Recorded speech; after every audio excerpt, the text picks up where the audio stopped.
ja hetkel siis on Levadia selles positsioonis, et nemad siis üleminekumängudele minemas ja sealt nüüd siin on pahandus, kas punane kaart ja tõsiselt punane kaart tuleb ja selle võtab endale meil enamuses siis see kõigutamine ja nii-öelda otsimine tegelikult võiks ka sobida, sest vastast võistkond justkui peab rohkem ründama, aga vaatame nüüd ära, Kävlikul 1-1 läheb mööda ka, Pavlov seal kukub ja hetkel kohtuniku vile vaikib. Sellisel juhul oleks see kohtuniku lipp ju ehk võinud varem tõusta. Vaatame selle olukorra ära, siit tuleb löök ka, aga saadakse jalga vastu ja Levadia poole pealt nüüd tänase kohtumise saab täna otsa. Noh, kas saab, kui mõlemad Viki mängivad, siis nii-öelda hea seeria otsa ei saa, aga siit, noh, vot, Lehtmets ei olnud üldse kaugel, et ahah, jah, jumalkin. Saadetakse minema, Lehtmets jääb sinna üksinda, Pavlov on valmis, Müür sammuti, kõik vaatavad, Lehtmets satib ja Pavlov püüab.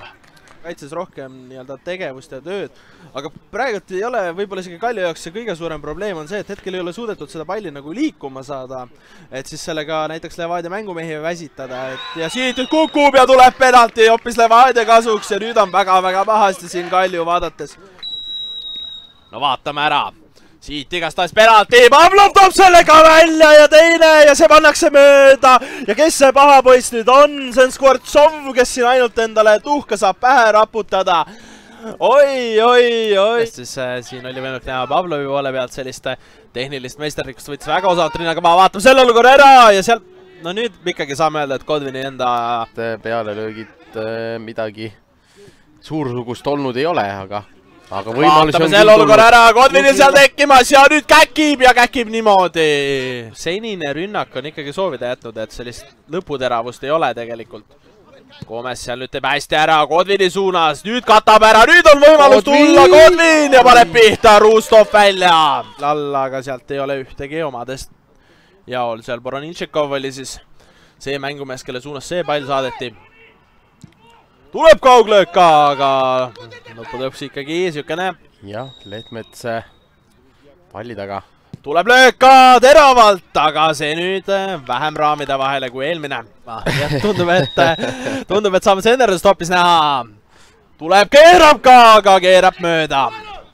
Gomes kuulis mind. Mängitakse kiirelt lahti, siit on võimalik, Toome võtab ette ka, aga ettevõtmine lõpeb, noh, Metsal on võimalik sinna Pavlovi nurka ka üllatada. Lehtmets tuleb, keerab jällegi sinna samasse aeda, minut vist üle, aga vaatame selle olukorra ära. Kalju tulemas, vasakult ääret, löögikoht ka tuleb, aga ikkagi üle ja tegelikult see statistika, mida Füsse ütleb, et pisut üle 3 per game. Vaatame selle olukorra ära, aga Pavlov toob ikka joone pealt välja.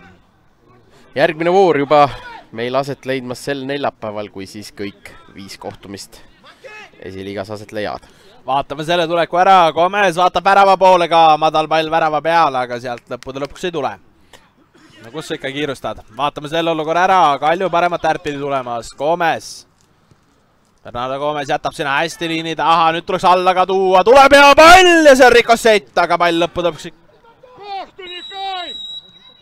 Ja sellega Teristöm lõpetabki selle kohtumise ära ja minut tuligi meil siit ainult juurde, sest et ütleks, et meil see teine poolega oli üsna nii võimaluste vaene kui ka selliste